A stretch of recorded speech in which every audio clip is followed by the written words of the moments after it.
Gaieté seulement nous sauvera, non point l'usine, ni plan de ceci ni cela, ni grognonnage de balourd, ni stratagème de ruffian matiné cuistre, rafistolage en béton de Tour Eiffel en fourniment, trust en concerne, grand calamité taylorique, délire pyramide, puant mastodonte à fatra, écrasant nos vies statistiques sous déluge fonte agglomérée, délectation paranoïde, mort à tout fours et cheminées. Choyons, fêtons notre musique, nôtre, qui nous fera voguer joli par-dessus les horreurs du temps d'un bel effrayé preste essor, à notre guise, notre caprice, fifre, clarinette, grêle, tambour. Embrassons-nous, à gros bedons point de merci, à grimace aigre, sacrifice, médecine de chien. Il faudra bien solder la danse, me damne, les musiciens de notre choix, qui paiera?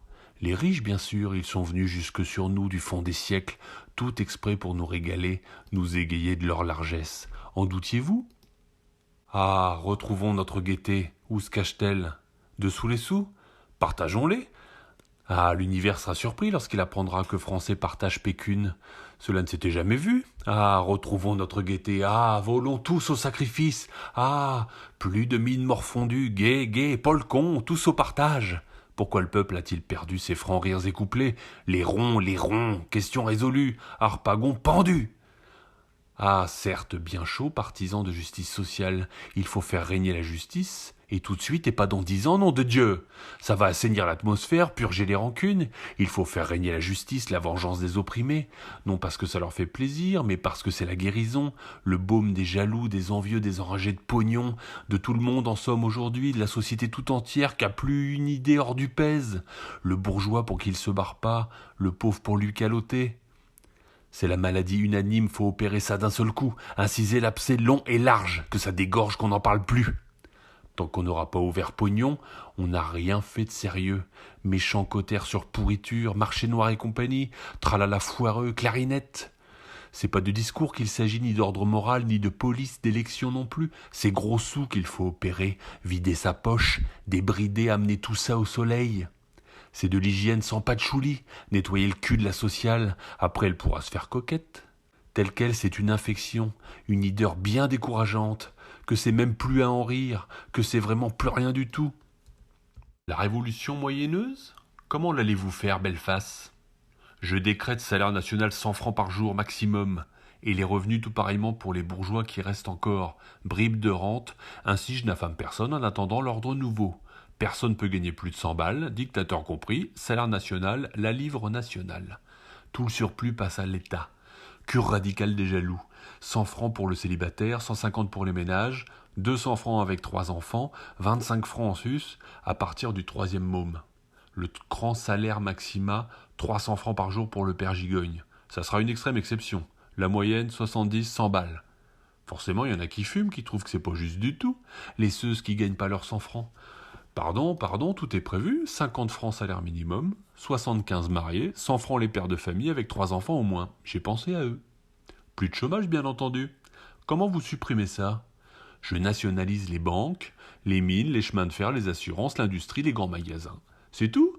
Je colcosifie l'agriculture à partir de tant d'hectares, les lignes de navigation, je ramasse le blé, les froments, l'élevage des génisses et les cocottes avec leurs œufs. Je trouve du boulot pour tout le monde. Et ceux qui veulent pas travailler, je les fous en prison. S'ils sont malades, je les soigne. Comme ça, il y aura plus d'histoire, faut que tout le monde y passe. Les poètes, je m'en occupe aussi, je leur ferai faire des films amusants, des jolis dessins animés, que ça relèvera le niveau des âmes, il en a besoin. Une fois qu'on est sorti de la tripe, de l'obsession de la boyasse, tous les petits espoirs sont permis. Faut pas du grand communisme, il comprendra rien. Il faut du communisme labiche, du communisme petit bourgeois, avec le pavillon permis, héréditaire et bien de famille, insaisissable dans tous les cas, et le jardin de 500 mètres, et l'assurance contre tout. Tout le monde petit propriétaire, le bien loucheur obligatoire. Toujours les 100 francs maxima, les maridas à 125, les grosses mémères à 150.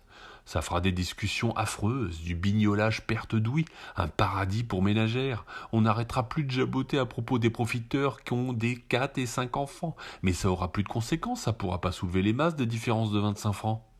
Votons mesquins, voyons médiocres, nous serons sûrs de ne pas nous tromper. Voyons le malade tel qu'il se trouve, point comme les apôtres l'imaginent, avide de grandes transformations, il est avide de petits conforts. Quand il ira mieux, ça se verra, on pourra lui faire des projets, des grandes symphonies d'aventure, nous n'en sommes pas, nom de Dieu. Si on le surpasse, il va en crever, il va s'écrouler dans son froc, il va débiner en lambeaux, il va se barrer en jujube, il tient déjà plus l'herche en l'air, il est vérolé d'envie comme le bourgeois d'avarice, c'est le même microbe, même tréponème. C'est ça qui leur donne des abcès, qui les torture, les grimaces. Les opérer tous les deux ensemble d'un même bistouri, c'est providence et charité, c'est la résurrection sociale. Ils sont trop laids à regarder tels quels, convulsant dans leur merde. Il faut agir, c'est un devoir. C'est l'honnêteté du chirurgien, une toute simple, fort nette incision, presque pas sanglante, une collection fleur à peau, archimure, un petit drain, quelques pansements, et puis c'est tout. 8 à 10 jours. Moi j'aime pas les amateurs, les velléitaires. Faut pas entreprendre un boulot, ou bien alors il faut le finir. Faut pas en laisser en route, que tout le monde se foute de votre gueule. Si on fait la révolution, c'est pas pour la faire à moitié. Il faut que tout le monde soit content, avec précaution, douceur, mais avec la conscience des choses, qu'on n'a rien escamoté, qu'on a bien fait tout son possible. Quel est l'autre grand rêve du Français ? 99 Français sur 100. C'est d'être et de mourir fonctionnaire, avec une retraite assurée, quelque chose de modeste mais de certain, la dignité dans la vie. Et pourquoi pas leur faire plaisir ? Moi j'y vois pas d'inconvénient. C'est un idéal communiste, l'indépendance assurée par la dépendance de tout le monde. C'est la fin du chacun pour soi, du tous contre un, de l'un contre tous. Vous dites, ils foutront plus grand-chose. Oh, c'est à voir. On en reparlera. Je trouve ça parfaitement légitime que le bonhomme il veuille être tranquille pour la fin de ses jours. C'est normal. Et la sécurité de l'emploi, c'est le rêve de chacun. Je vois pas ce que ça donne d'être inquiet. J'ai été bien inquiet moi-même. J'en ai-y mangé de la vache. Je crois que je suis un champion de la chose, j'ai tout de même ça en horreur. Je vois pas à quoi ça peut se servir pour le relèvement de la sociale, la marche agréable du progrès, de se casser le cul effroyable, d'en chier comme 36 voleurs sans fin ni trêve, les consumations par l'angoisse que c'est du crématoire de vie. C'est toujours des douillets nantis, des fils bien dotés d'archevêques qui vous parlent des beautés de l'angoisse. Je leur enfilerai de la voiture, moi, de la sérieuse voiture à bras, et poils, certificat d'études, à l'âge de 12 ans. Je te leur passerai le goût de souffrir.